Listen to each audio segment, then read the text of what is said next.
আসসালামু আলাইকুম আরহামতুল্লাহি ওবারাকাতুহ। প্রিয় দর্শক, আজকে আপনাদের সামনে চলে এসেছি ঈদুল ফিতর এবং ঈদুল আজহারের বর্ণনা।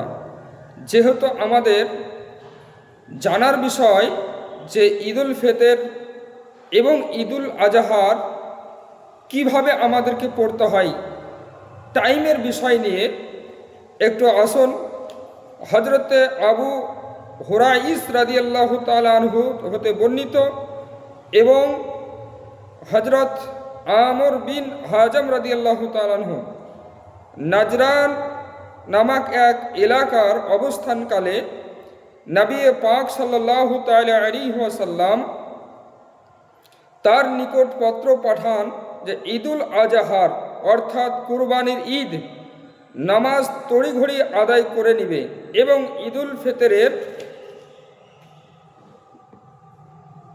একটু সময় দিয়ে বা একটু বিলম্ব করে আদায় করবে এবং জনসাধারণের সামনে বক্তব্য শ্রবণ করবে, ওয়াজ শোনাবে। আসুন আরেকটি হাদিস আপনাদেরকে শোনাই। হযরতে আনাস হতে বর্ণিত নবী পাক সাল্লাল্লাহু আলাইহি ওয়াসাল্লাম ঈদুল ফিতরের দিন হুজুর সাল্লাল্লাহু আলাইহি সাল্লাম কিছু খেজুর খেতেন। ততক্ষণ ঈদগাহ যেতেন না এবং নবী পাক সাল্লাল্লাহু আলাইহি সাল্লাম যতক্ষণ না খেজুর খেতেন। তো নবী পাক সাল্লাল্লাহু আলাইহি সাল্লাম বিজোড় খেজুর খেতেন, অর্থাৎ 3টি বা 5টি বা 7টি ইত্যাদি। বুখারী শরীফ প্রথম খণ্ড পৃষ্ঠা নাম্বার 130। হযরতে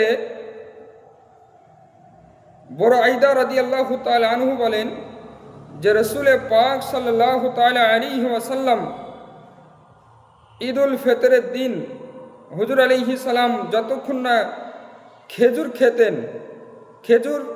না খেতেন ঈদগাহার ময়দানে যেতেন না এবং ঈদুল আজহারের দিন যতক্ষণ না ঈদের নামাজ আদায় করতেন তারপর কিছু খাবার খেতেন।